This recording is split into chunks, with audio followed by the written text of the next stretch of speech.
Хэлбэр зочны ялцгаар үргэлжилж байна. Энэ хэсэгт бид Монголын автозамчдын холбооны ерөнхийлөгч Дээрх автозамын бүтээн байгуулалт болон автозамын технологийн шинжилгээний талаар ялцгаар урьж ирээд байна. Өдрийн мэндийг хүргэе танд. Баярлалаа. Танд өдрийн мэнд хүргэе.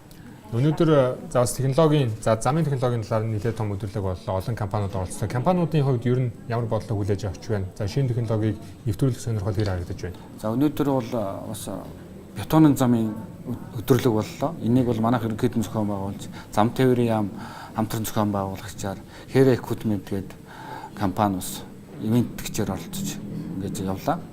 Өнөөдөр бол энэ бетонын замын тухайд бол замынхан бол зайлшгүй барих шаардлагатай. Ягаад гэвэл бид нар одоогийн барьж байгаа энэ асфальтын зам бол тэнд хэрэгэлдэг түүхийн үед нь бол Оросоос хамааралтай байдаг. Одоо битум гэдэг. Оросоос л авдаг, өөр газараас бол авдаг. Авсан ч Солонгос, Хятадаас авсан нь бол одоо марк нь таардаг, чанар таардаг учраас авдаггүй. Тийм учраас одоо зарим үед битумын дутагдлалд орно, зарим нь илүүдэлд орно. Тэгээд дээр нь үнэ нэмээд байдаг. Одоо эд ажлын сезоны үед 9-10 сард бол одоо илт 1 дахин 2 дахин нэмэгддэг битум. Тэгэхээр тендерт орохдоо бол манай замын барилгын компаниуд бол тухайн үеийнхэн ханшаар орцсон байхад өссөн байдаг. Энээс болоод компаниуд бол алдагдал хүлээдэг. Энэ бетон зам бол яадаг вэ гэхээр бүх хайрга материал нь одоо Монголд байна. Тэгээд дээр нь бол цемент одоо олдс муутай байсан. Одоо Монголд цементний үйлдвэр бол барилгаа хангаад өөр цаана илүүдэлтэй. Тэгэхээр та одоо бүр цементийн үйлдвэрийг Орос руу гаргах уу гэсэн чиг одоо өнөөдрийн юм дээр бол манай барилгын материалын холбооны ёс бол тэгж ярьж илээ. Тэгээ бетон замыг бол бас барий. Дээр нь одоо өмнө Говь аймгийн цааш нөгөө гарч байгаа урхан зам биш үү? Тэрнийг бол бас бетоноор төлөвлөсөн байгаа. Бүр зургийн зарцсан байгаа бетоноор. Ер нь бетон зам хичнээн төсөл яригдаж байна яг одоогийн байдлаар. За одоогийн байдлаар бол ерөөсөн бордтойгоор хийчихэн л уурхайн төслөл байна. Өөр бол байхгүй байна. Яг Монгол барьсан зам бол хотод жишээ нь бол одоо нисхрүү барьсан одоо зам байна. Даацын үед тэр ялгаад байдаг. За асфальтын зам бол за Улаанбаатарт ч байгаа, за Уурхаад ч байгаа. Уурхаад бол жил болгон засварыг хийж байгаа. Улаанбаатар бол 3 жилдээ ч юм уу засварыг бол хийгээ явдаг л да. Их болон за бол байнгын гээд. Тэгэхээр бетон зам барьчих юм бол хэдийн хугацаанд засварыг шаардлагатай болдгийг, ямар даацтай байдгийг, ямар гол ялгаа нь юу? За ер нь бол асфальтын замаас юу гэхэд даац илүү.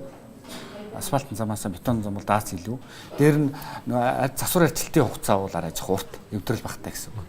Тэргээр юм бол давуу. Анх барих хүртэг нь бол бетон замыг цаа өндөр гараад байгаа. Тэр нь бол өндөр гэдэг нь одоо хэдэн хувиар илүү байх вэ? За одоо бол бараг нэг 30-аас 50% илүү бетон зам асфальтын замаас. Энэ нь бол ашиглалтынхаа явцад бол нөхөн. Бүрэн боломжтой. Тэгэхээр тэр гашуун сухад 5-5-аас гашуун сухад хүртэлх одоо параллел замыг бол барихаар төлөвлөж байгаа гэж энэ л та. Яг энэ ажил дээр яг төлөвлөгөөний явц, ажлын явц яг одоо ямар шатандаа байгаа юм? Ер нь хэдийнээс барьж эхлэх боломжтой, санхүүжилтийн асуудлыг нь яаж шийдэх боломжтой хувилбарууд юу вэ? За энийг бол одоо бол зураг нь гараад, зураг өртөө гарцсан гэсэн үг. Энийг бол одоо засгийн газар шийдэх асуудал. Концессор юм уу? Одоо мэд улсын хвшээлэхэд концессор бариулаад компаниуд нь концессор барьчаад хэдэн жилийн хугацаатай авах ч юм уу, тий? Эсвэл дээрээс нь явж байгаа машинуудаас төлбөр аваад хэдэн жилийн цааш өгөх ч юм уу, тий? Энийг бол одоо засгийн газар шийдэх асуудал. Өртөг гэдэг нь одоо хэд болох вэ? Одоо өртөг бол яг одоогоор би яг төсвийн үзэг учраас сайн мэдэхгүй байна. Зүгээр одоо бидний тавьсан зам бол за бараг бүгдээрээ асфальтын зам. Үүнийг үргэлжлүүлээд бетонын зам тавихлаар яг холболт нь яаж удаа зүгээр үргэлжлүүлээд шууд барьчих боломжтой байдаг юм уу? Компаниудын хувьд бас дийлийнх нь асфальтын замын тоног төхөөрөмжөд хөрөнгө оруулчихсан байгаа шүү дээ. Энэ шилжилтийг хийх боломжийг яаж харж байна? За энэ дээр бол бас бетон замд шилжилт хийж болно болохоор байгаа. Одоо манайх чинь Германы Вертигний тэр тоног төхөөрөмжийг бол Монголд оруулаад ирсэн. Одоо жишээ нь нисхрүү явдаг зам дээр бол барьсан тэр тоног төхөөрөмжөөр шилжихэд бол манай Монгол компаниуд бол ер нь боломжтой. Одоо зүгээр асфальтын замд тавьдаг төхөөрөмжийг за баг зэрэг өөрчлөлт хийгээд за бүгдийн биш юм гэхэд заримыг нь бол зүгээр бетон зам тавихад ялгаагүй ашиглах боломжтой гэсэн үг. Боломжтой. Одоо жишээ нь дэвсгчийг ашиглаж болно.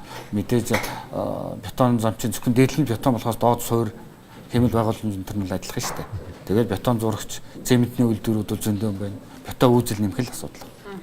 За зам барилгын компаниудын тухайд бас. Зам барилгын компаниудын тухайд бол энийг барихд бол боломжтой. Мэдээж дандаа асфальтын зам гэхгүй. Замынхан бол бидний үйл ажиллагаа яаж цаана зам барих уу?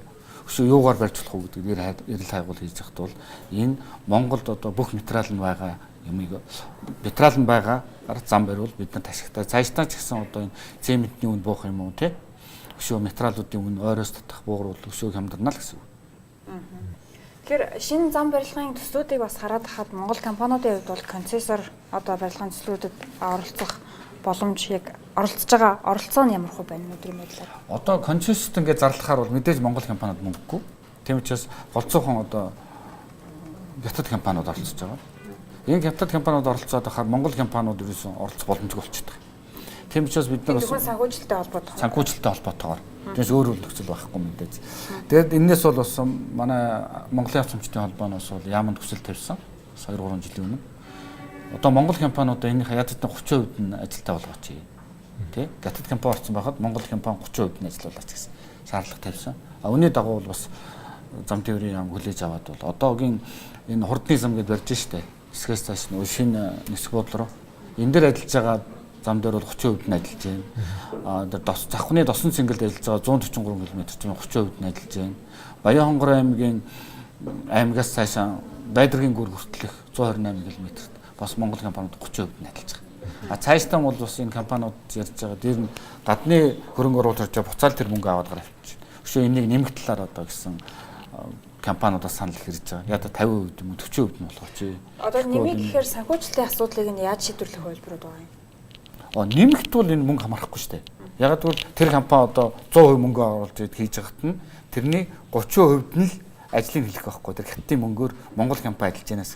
Тэгэхгүй сая бас бүтээн байгуулалтын сүүлийн 2-3 жилд их өрсөний ачаар бол ер нь Монгол компаниуд бол тоног төхөөрөмж, инженери техник ажилтнуудын бол сайжирсан. Одоо бол замын инженерүүд 1000 гаруй байна.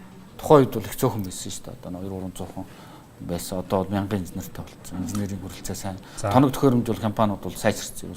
Одоо та нар харж байгаа Улаанбаатар хотын одоо гудамжлал хэрэгцсэн юм чинь дандаа Монгол компаниуд ажилласан шүү дээ. Яг компаниудын нөхцөл байдлыг харах юм бол нэг хэсэг бол бондын мөнгөөр бид нэр маш их зам тавьсан. Одоо бол баг зэрэг зоосолтын үе ичгээд байгаа юм шиг байна. Тэгэхээр яг компаниудад тулгарч байгаа бэрхшээл ер нь энэтэй холбоотойгоор зоосолтонд ороод зарим нь бол үйл ажиллагаа хаахад хүрч байгаа тийм тохиолдол харагдаж байна уу? Яг хувийн хвшлийнхний хувьд бол нөхцөл байдал хэрэг байна. За ерөөсөө Монгол компаниуд л одоо бол ажилгүй болохтой илт одоо хаагдж байгаа байхгүй юу? Дээр нь яасангүй л одоо тэр үед чинь уурхай зогсоол зарим үед тэгж байгаа нэг уурхайн техниктэй компаниуд зам руу орж ил зам их тавьж гин гэдэг ингэсэн. Тийм учраас одоо бүр шинээр оржсон компаниуд бол бүр одоо жижигхэн компаниуд нь бол одоо тэгээд дампуурч байна да. Зарим компаниуд бол яг бас гайгүй доктортой. Тэгээд нэг доктортой хөгжөө явуулсан компаниуд л бас жил болгоны тендерт ороход бол үзүүлэлтээ хангаад болж байгаа. Ер нь бол бас хаалгаа барих талд орчод байгаа. Тэр олон компаниуд ч.